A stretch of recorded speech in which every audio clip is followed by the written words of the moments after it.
Okay, so we'll go ahead and get started. And this week we're going to talk about schizophrenia spectrum and a few other psychotic disorders. Okay, so to start out, we can't just jump into the disorders immediately. We need to talk about psychosis and what psychosis is, because it's really the basis of these diagnoses. Okay, so when we talk about psychosis, we're really talking about when an individual does not have the ability to tell the difference between what's real and what's not real. Okay, so reality testing is not there. That's in comparison to when we talked about disassociation. So we talked about derealization and depersonalization. With those, there's still some reality testing intact, but with this, the individual does not have the ability to tell the difference between reality and that which is not reality. So, okay, there's different psychotic symptoms, and we're going to break them down. Now, one thing, and I don't know if I've mentioned it yet in this course, but when it comes to the concept of positive, positive does not mean good in this course. Positive does not mean what it means outside of here. Positive means that there's something that an individual is experiencing that should not be there. So it's like an added symptom. So positive, think of it as like a plus sign. So there's something that should not be there that is present. So some of the positive symptoms of psychosis can include things like hallucinations, delusions, and disorganized thoughts. Again, those are added things that somebody would not otherwise have that they can experience during psychosis. Now, negative, again, all of these are bad. As we're talking about, negative means you're taking something away. You're removing something that should be there. So this can include like reduced speech, even when somebody's encouraged to interact with others, that's called alogia. So even when somebody speaks to them, they have a hard time responding or talking very much at all.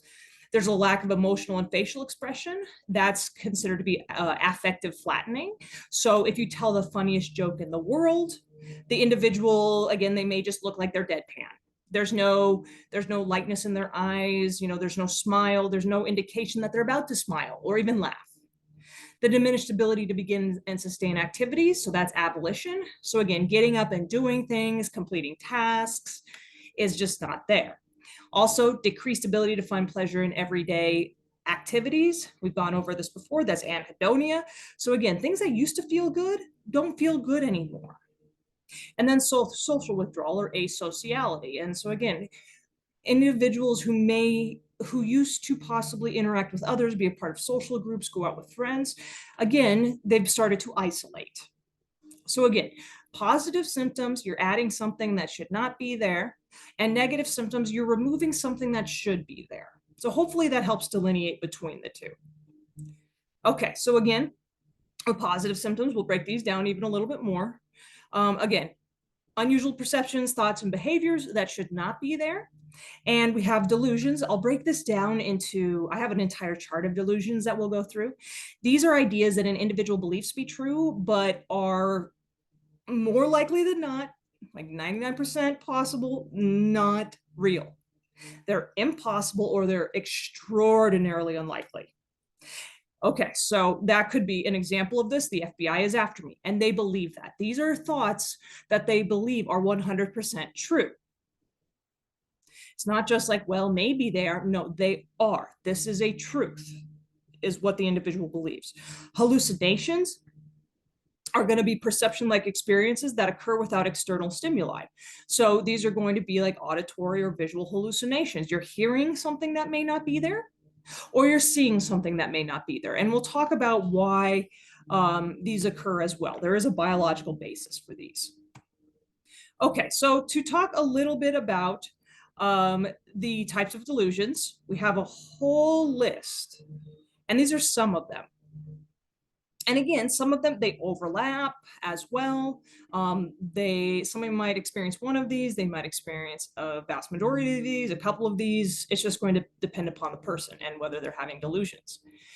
So to go over a couple of them, you have the persecutory delusion. This is one that you think of pretty regularly within schizophrenia is the false belief that you or somebody you love are being persecuted, watched, or conspired against by others. Again, that the CIA or FBI are conspiring to catch you, or they're watching you, or they're going to break down the door. Delusion of reference. So this is when an individual believes that everyday events have an unusual personal significance. So if I am watching the news, for example, I might believe that they're reporting on what I am doing. Or there's something like maybe there is a squirrel that crosses my path, and that squirrel specifically crossed my path to go because I was there. So everything in society has something to do with this individual. There's grandiose delusions. And again, this is the thought that somebody is a famous or powerful person. Maybe you're Martin Luther King Jr. or Jesus or Mother Teresa. The delusion of being controlled. This is the belief that your thoughts or feelings or behaviors are imposed or controlled by an external force. So that believing that like an alien has taken over your body and is controlling you. Thought broadcasting, belief that your thoughts are being broadcast from your mind and everybody else can hear it. And so that maybe you believe that your thoughts are being transmitted via radio waves or across the internet and everybody can hear it and see them. Thought insertion, this is the belief that somebody else is inserting thoughts into your mind. So maybe you believe that your significant other is inserting the dirty or blasphemous or taboo thoughts that are there. So somebody is literally planting thoughts in your mind. Thought withdrawal, the belief that thoughts are being removed by somebody else. So this is the belief that, again, maybe your significant other, maybe your roommate is stealing your thoughts. Delusion of guilt or sin. This is the false belief that you've committed a terrible act or you're responsible for something horrific that's happened. So this could be belief that you have killed somebody, even if you haven't, or that you're responsible for like a disaster, like a tornado or a flood or something horrific that happened. And then you have somatic delusions. This is a false belief that your appearance or part of your body is diseased or altered. So like your intestines have been replaced by snakes would be an example of this. So those are some of the types of delusions that people may experience. And again, the individuals that experience this believe that this is true. Okay, then we have hallucinations. These are perceptual experiences that occur without an actual stimulus, and it can affect any of the five senses. So the most common type of hallucination is going to be auditory. So you're hearing things that may not otherwise be there. Then you have visual, that comes after that. You're seeing things that are not otherwise there. But just to kind of give insight into this, there is an excessive amount of brain activity that's happening in a certain part of the brain associated with the specific sense, and that is overactivated, creating sensations that are not otherwise there, but your brain is trying to figure out what those sensations are, creating the perception that something is there. And of course, you might have olfactory and gustatory hallucinations, and then tactile hallucinations. Maybe you feel like there's bugs crawling over your skin. Also, there's a formal thought disorder, and this is kind of the disorganized words and thoughts. Significant problems with thinking, that's very common in schizophrenia. So loose associations or derailment. So this is the tendency to slip from one topic to another unrelated topic with not much of a transition. So maybe somebody is talking to you about an exam they just took. You're talking about the exam, and all of a sudden they're talking about like medieval England. And again, there's no transition. There's nothing that takes you from one topic to another. It's just abruptly, you're in a different realm. Also, disorganized behavior. There's unpredictable and apparently untriggered agitation, shouting, swearing, pacing that comes out of nowhere. Also, catatonia. This is disorganized behavior that reflects unresponsiveness to the environment. So this could be something as simple as somebody, they're literally sitting and just staring, not moving, not blinking. Even if there's somebody next to them saying like, hey, how's it going? They don't move. That could be an example of catatonia. They're literally not responding to any of their environment. Okay, then we have the negative symptoms. Again, you're taking something away that should be there, that you should see in a quote unquote normal person. So like a restricted affect, this is a reduction in or absence of emotional expression. So again, maybe you're at a funeral of somebody that is close to you. And if you have a flattened affect, you may not express, even non-verbally, any sort of emotion. Abolition or asociality, again, they have a hard time initiating or sustaining goal-directed activities, and then cognitive deficits like attention, memory, and processing speed. Again, all of those are things that you would expect a person without psychosis to have. We take it for granted, truly. Okay, so the first disorder we're going to talk about is delusional disorder. And again, so we're just focusing on delusions here. We're not looking at hallucinations, only delusions. So when it comes to delusional disorder, I'm getting to my page here, you need the presence of at least one or more delusions with a duration of 1 month or longer. Oh boy, where is my delusional disorder?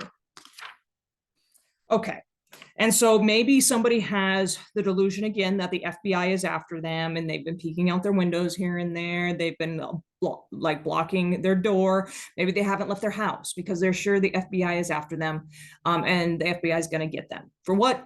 Who knows? And they've experienced this for 1 month or longer. So it can't just be like a 24-hour period of time they've experienced this. It has to be ongoing for a month or longer. And you have to make sure that this isn't schizophrenia. So that is something, and again, we'll talk about schizophrenia. So a clinician will have to delineate like, okay, are these delusions a part of schizophrenia, or is it just the delusions, thus delusional disorder? Apart from the impact of the delusions or the outcomes of the delusions, functioning is not overly impaired, and the behavior is not obviously bizarre or odd. Okay, so outside of the delusions and possibly, peeking out the window, maybe staying inside way too much, there isn't a lot of behavior that's outside of the norm. And again, that's going to be a little bit different than schizophrenia as well.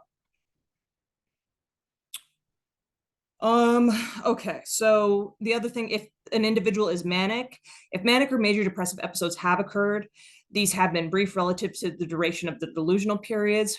So if an individual has experienced any mania or depression when they have been delusional, you can consider this disorder. But if they have extensive manic or depressive episodes, a clinician would need to look at potentially major depressive disorder if it's just depression, bipolar disorder if it's mania, or again, bipolar disorder if it's mania and depression, because in a manic state or even a depressive state, there is the potential that a person can graduate to being delusional, especially in a manic state. Because of that excessive activity in the brain, there is a potential that somebody becomes delusional or starts hallucinating. So there's almost a graduation from that mania into psychosis, but that doesn't mean it's delusional disorder or schizophrenia. It could be bipolar disorder with schizophrenic or with psychotic characteristics. Also, the disturbance is not attributed to the physiological effects of a substance or another medical condition or mental disorder. So this cannot be due to like the usage of methamphetamine or hallucinogens, for example. Okay, so with that as well, you can specify if you can get a hold of what type of delusions they're having. Okay, there's a couple here that we did not talk about. So there's the erratomanic type. This subtype applies when the theme of the delusion is that another person is in love with them. So this would be like if I thought that, okay, Brad Pitt is in love with me and we're going to be together forever. Okay, and again, they're convinced of it. It's not just that we're talking hyperbolically, we're convinced of it. We've talked about the grandiose type. There's the jealous type as well. This is when the central theme of the delusion is that an individual's spouse or significant other is cheating on them. We talked about the persecutory type, somatic type. There's also a mixed type, and this is when there isn't one pattern that the delusions don't fit in a box, so to speak, and so you can use this one. So that covers delusional disorder. So again, we're just considering delusions. That's it. There's only delusions in this. And in regard to the prevalence rate of this, it's around 0.2%, and this was in a Finnish sample. And the most frequent subtype of delusion that people have is persecutory. So again, the thought that the FBI is after me, the CIA is after me, that is going to predominate. And when it comes to jealous type, that is going to be more prevalent among men than in women. But overall, aside from that, the content of the delusions doesn't really change from between genders. Also, similar to the other psychotic disorders, we'll talk about some environmental factors, but in general, it's going to be genetic and physiological in nature.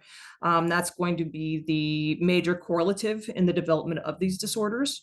If you're interested, and hopefully by now you've already chosen your book and you've read it, you're working on your final paper, but if you're interested in this, Hidden Valley Road is a great book to read because it covers a family who the majority of their children have schizophrenia. And again, it kind of goes into the genetic impact of the development of schizophrenia. And it's a great read. So there's delusional disorder. Then we have brief psychotic disorder. So when it comes to brief psychotic disorder, to start, you have to have at least one or more of the following symptoms. And it has to be, or at least one of them have to be 1, 2, or 3. So you at least have to have either delusions, hallucinations, or disorganized speech. One of those 3 have to be present. And then there might be additional ones, as it says, or more. So maybe an individual has hallucinations and they have the catatonic behavior.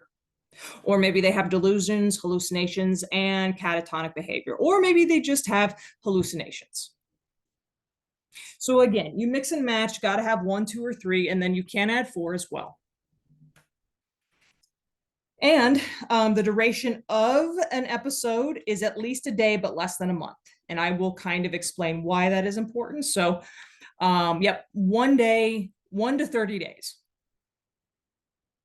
And with this, the eventual full return to premorbid level of functioning. So the hope is that if somebody's diagnosed with brief psychotic disorder, that on 30 days or less later, they return to full functioning, to being able to fully function and not experience these symptoms. Now, if we get to the end of 30 days and that has not occurred, they're going to roll into another diagnosis. So again, 1 to 30 days is all that we're looking at. And the disturbance is not better explained by major depressive or bipolar disorder with psychotic features or another psychotic disorder or medical condition as well. And so just as an example here in regard to rolling over into another disorder, if let's say they just have delusions and it's like 5 days in and they see a clinician because of their delusions, they'll be initially diagnosed with brief psychotic disorder. And then let's say that doesn't end. That doesn't end. And so as a result of that, on day 31, they may be rolled over into delusional disorder if no other symptoms have occurred and they still are just having delusions, or they still are having, I should not say just, delusions. Okay, so that's going to be brief psychotic disorder. We then have schizophreniform disorder. Now, with this, you need, and this is a disorder that somebody may be able to be rolled into if they do not return to premorbid levels of functioning after having brief psychotic disorder. I should go back for a second. So that's schizophreniform, but let's roll back to brief psychotic disorder just for a second here, just for a second. Okay, so when it comes to this brief psychotic disorder, it can account for 2 to 7% of the cases of first onset psychosis. And so that can happen. Unfortunately, the majority of people who end up having schizophrenia, they are going to be just diagnosed with schizophrenia because of how long the symptoms have lasted. There are not tons of people who initially get diagnosed with brief psychotic disorder, but if somebody catches the symptoms quickly, they may be diagnosed with brief psychotic disorder, and then again,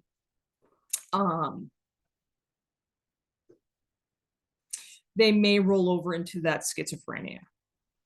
And with brief psychotic disorder, it most prevalently pops up adolescence or early adulthood. The average age of onset is the mid-30s.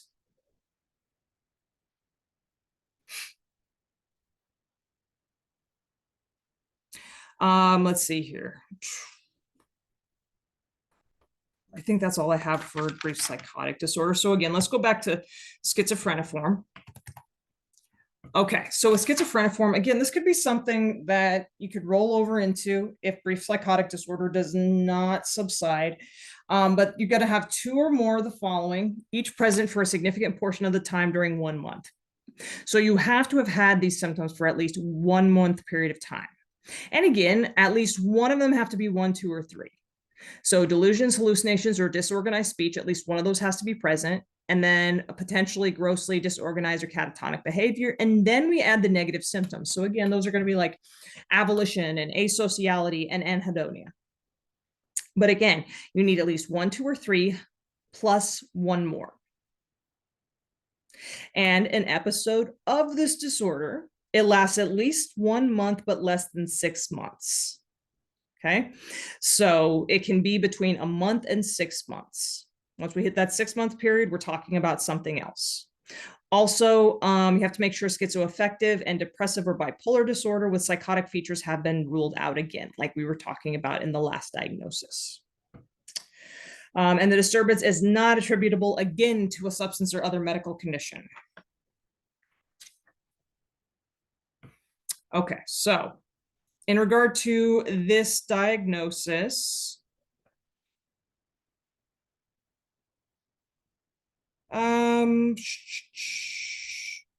the United States, the incidence rate or prevalence rate of this disorder is pretty low, about 5-fold less than schizophrenia. The development of this disorder, it's about the same as schizophrenia. About 1/3 of individuals that get diagnosed with schizophreniform disorder, they will recover within 6 months, but 2/3 will eventually receive a diagnosis of schizophrenia or schizoaffective disorder. So about 1/3 of individuals who are diagnosed with this will return to the original level of functioning, but about 2/3 will roll over into a schizophrenia or schizoaffective disorder diagnosis.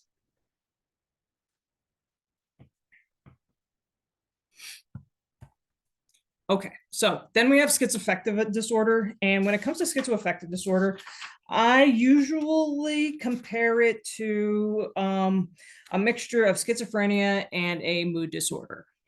So this is when there's an uninterrupted period of illness in which there's a major mood episode. So you either have to have a major depressive episode, like we talked about many weeks ago, or an episode of mania.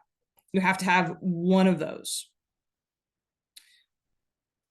Let's see here.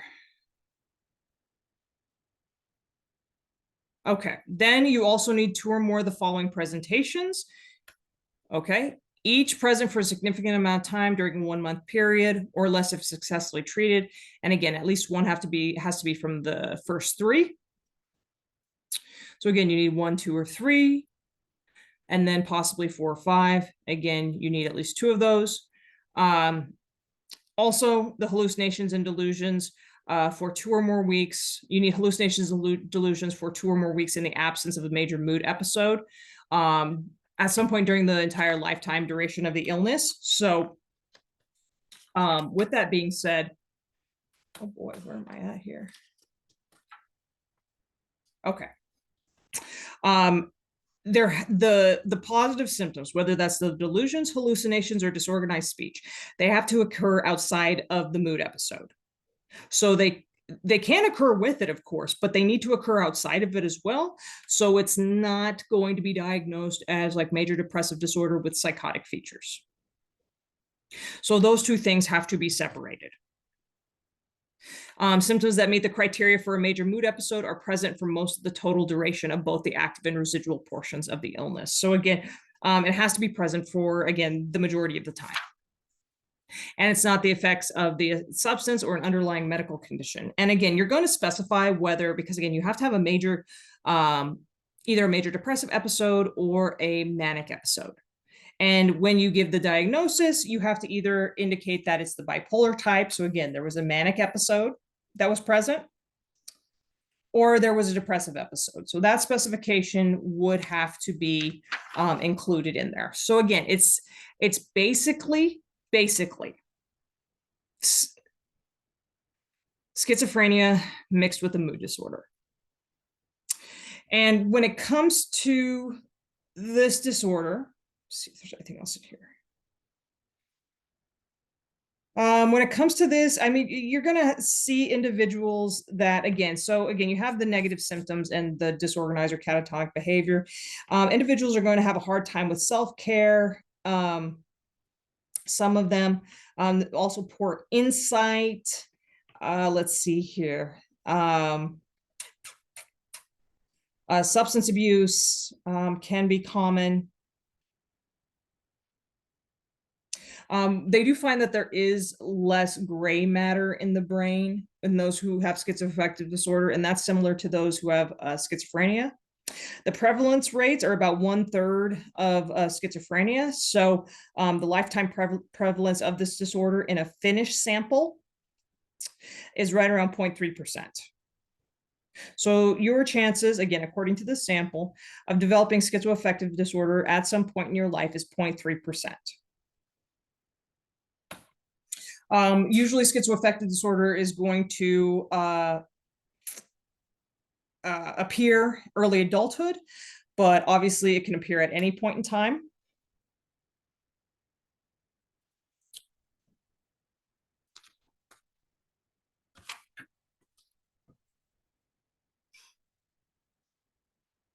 Let's see here. I promise I haven't disappeared yet. In regard to risk factors, again, we're looking at genetic and physiological ones primarily. Obviously, there are environmental factors that can play a role. They just are not as prevalent. There's an increased risk for schizoaffective disorder in first-degree relatives.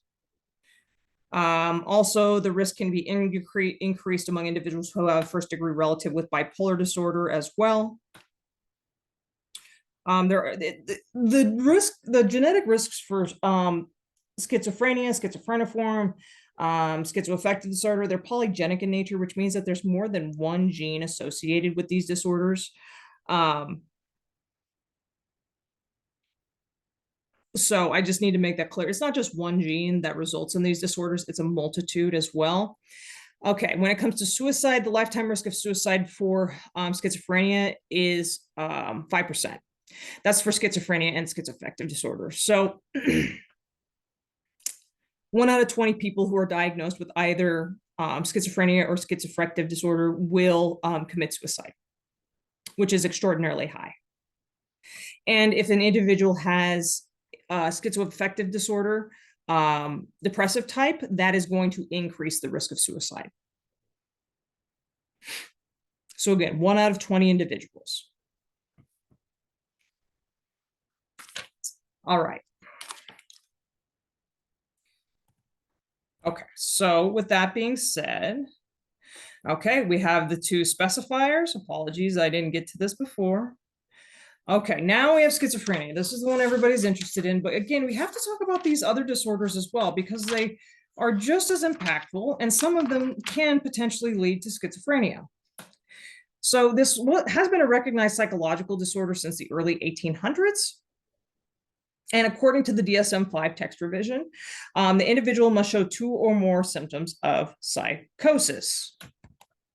Okay, which we'll talk about. And at least one of the 2 symptoms must be a positive symptom. So again, the hallucinations, the delusions, or the disorganized thoughts and behavior. Now, when it comes to, that's great. We'll talk about that. There's an acute phase of schizophrenia, though. And this is when there's symptoms, there's certain symptoms that are present consistently for at least 1 month. Okay. But there's also, okay, so that is going to be, again, that's going to be basically a psychotic episode. But what's interesting is that there's this thing called the prodromal phase of schizophrenia. This is the phase of schizophrenia that can occur possibly years before schizophrenia is actually diagnosed, for that matter.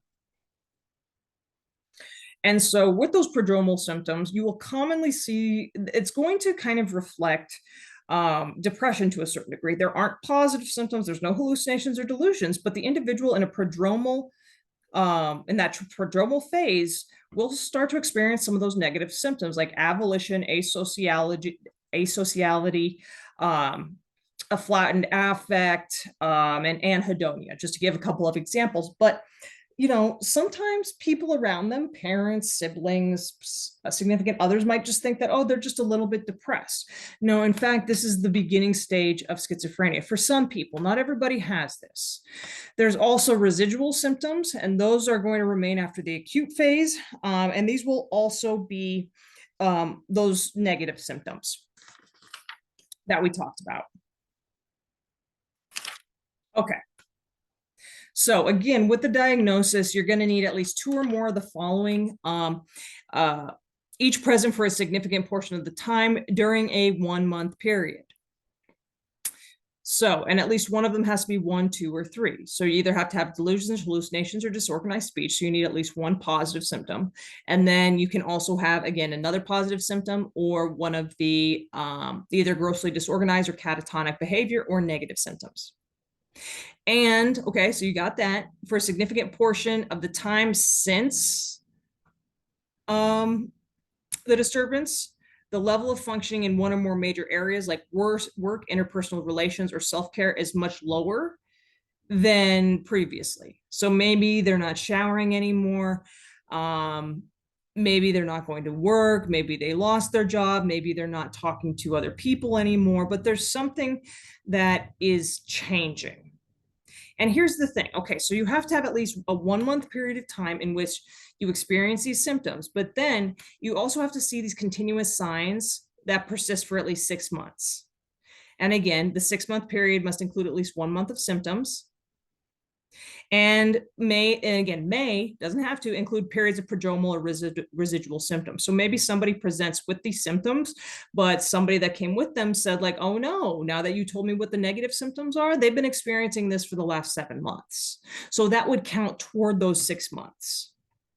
And during these prodromal or residual periods, the signs of the disturbance may be manifested again by only negative symptoms or by 2 or more symptoms listed in criteria A, present in a lesser form. So they're not taking over the person's life. They're not getting in the way of functioning, but they're still kind of there. Okay. And you have to make sure that you rule out schizoaffective disorder or depressive and bipolar disorder with psychotic features. And it's not the result of any sort of substance or medical condition. And if there is a history of autism or communication disorder in the individual, the additional diagnosis of schizophrenia is made only if prominent delusions or hallucinations, as well as the other required symptoms of schizophrenia are also present for at least 1 month. So you're going to have delusions or hallucinations as at least one of your main symptoms. So disorganized speech cannot be a part of that. Let's see here. So that has to be the overwhelming symptom. And so if that's not present, you may be looking at just the manifestation of that autism or communication disorder. So if an individual has autism, it just gets a little bit more tricky. All right. Let's see here, trying to see if there's anything else.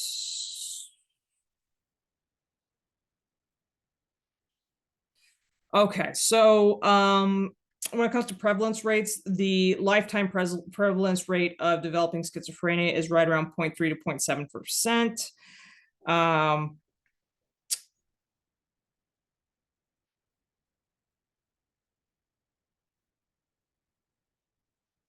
Let's see here.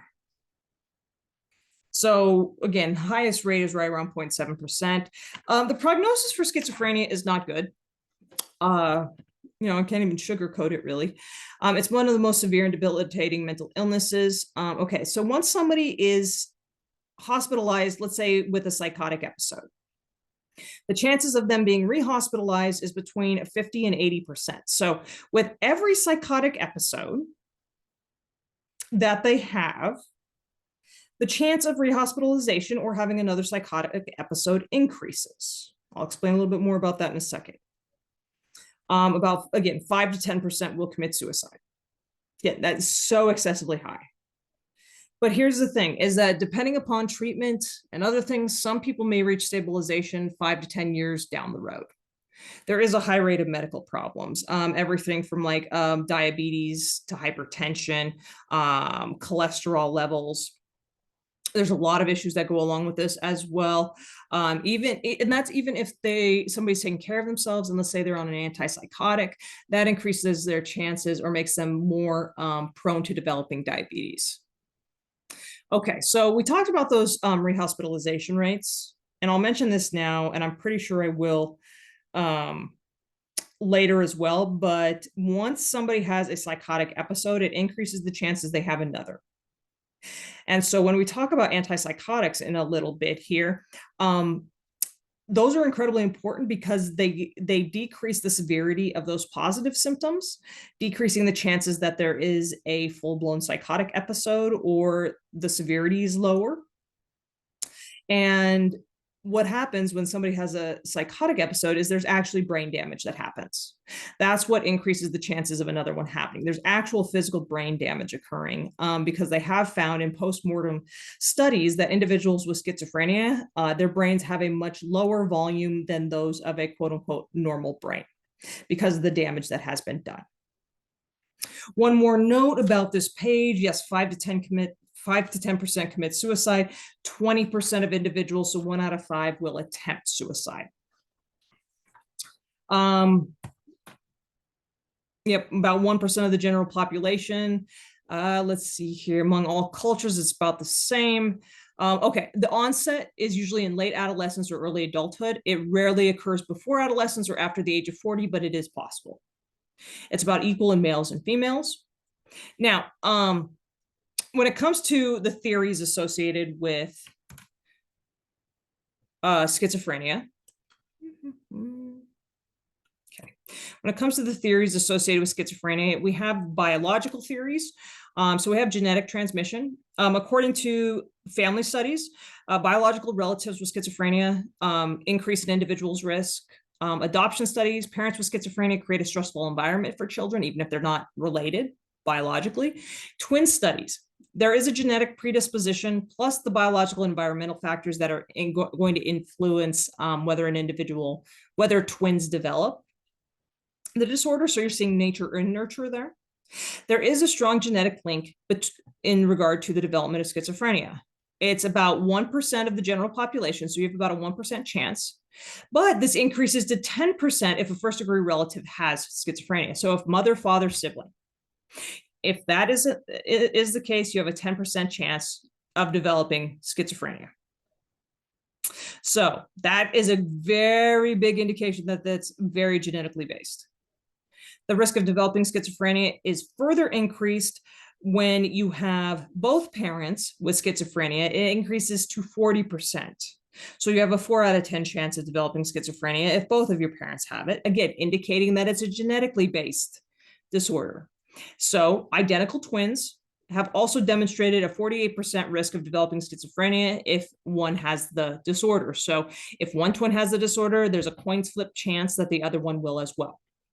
And there are studies that are ongoing to locate the specific genes related to the development of schizophrenia. Like I said, it's a polygenic disorder, so there are a lot of genes that are influencing it. Also, there are structural and functional abnormalities in the brain. We'll get to it. Okay, so again, identical twin, right around 1 out of 2. Both of your parents, again, basically coins flip chance here. Fraternal twin, again, this shows again how genetics play a role because identical twins, right around 40%. But again, if you only share half of your genes, again, like with your fraternal twin, it's already dropped to 14% chance. One parent with schizophrenia, right around 13. Okay, if one of your siblings, 10%. Again, so we're going down,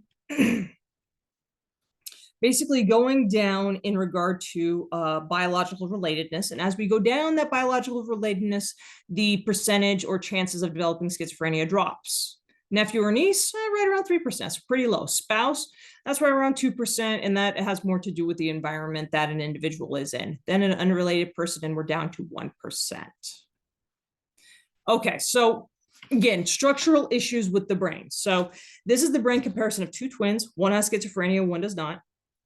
The schizophrenic twin on the right has cerebrospinal fluid filled cavities located in the center of the brain. These are your ventricles. Thus, this research has been done across the board. It's not just this one person, but this means that people with schizophrenia have lighter than normal brains, because again, if that's just fluid, that's not mass. That's not brain tissue. It's not mass. It's just fluid. So as a result of that, they have lighter brains. And the thing about this is, though, is it could put pressure on the surrounding brain tissue, again, because that fluid is going to push outward. It also creates certain imbalances in chemicals like dopamine, affecting emotions and mood. And the hippocampus and adjacent regions, kind of in the limbic system there, are also reduced in size, which can change the sensory filtering that takes place in this region of the brain. So there's a vast array of things that might happen because of these enlarged ventricles. Okay, then there's the brain with schizophrenia, and you're more than welcome to go ahead and go through this. Okay, so let me check this a little bit more. 21, 43. Okay. So birth complications or prenatal exposure to viruses can affect brain development and potentially lead to the development of schizophrenia as well. And so this is outside of the genetic discussion. There's also neurotransmitter theories. So excessive levels of dopamine can contribute to schizophrenia. And so if there's a person that's hallucinating as a result of schizophrenia, they're in an active psychotic episode. If you did a brain scan on them, what you are probably going to see is an excessive amount of dopamine and glutamate flooding certain areas of the brain. So it would not be out of the realm of possibility that if they're having visual hallucinations, you're going to see those neurotransmitters flooding the visual cortex. And what happens is that excessive neurotransmitter activity is going to activate those parts of the brain, and the brain assumes that there is a sensation there, even though there isn't, and tries to make sense of it, thus creating the visual illusion in front of an individual. Now, what individuals are given in order to manage schizophrenia are commonly called neuroleptics or antipsychotic drugs. For schizophrenia, an individual has to take medications.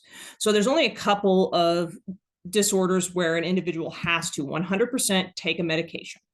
That would, and again, there's others, especially with severity, that an individual may have to, but specifically like with bipolar disorder and schizophrenia, an individual has to take a medication, has to.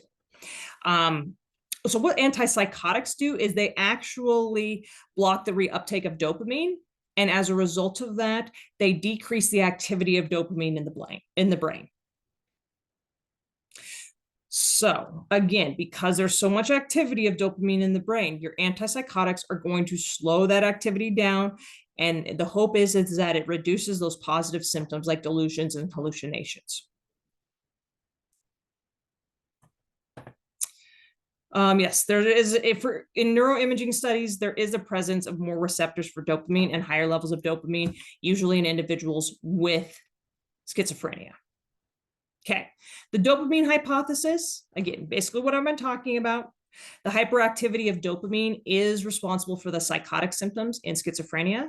Now, the dopamine hyperactivity is present in the mesolimbic pathway. There's other areas of the brain like prefrontal, frontal, and temporal cortices have decreased activity during acute psychosis. So when that is happening, you're going to see lower levels of activity. There's other neurotransmitters thought to be involved in schizophrenia, like 5-HT, aka glutamate. Glutamate is also being evaluated because one of its major functions is to regulate dopamine activity. So glutamate deficiency has been found to cause similar effects to that of dopamine hyperactivity. And since it regulates dopamine activity, if there's a deficiency in it, it doesn't have the ability to regulate dopamine activity, thus increasing dopamine activity. Okay, these are the pathways relative to schizophrenic symptoms. Okay, for your positive symptoms, we've got the ventral tegmental area and the nucleus accumbens, and you're going to see overactivity. That's going to result in some of those positive symptoms. Now, in the mesocortical pathway dysfunction, you're going to see activity or a lack of activity between the ventral tegmental area and the cortex, resulting in some of those negative and cognitive symptoms, which are going to be much more related, again, to those higher order processes.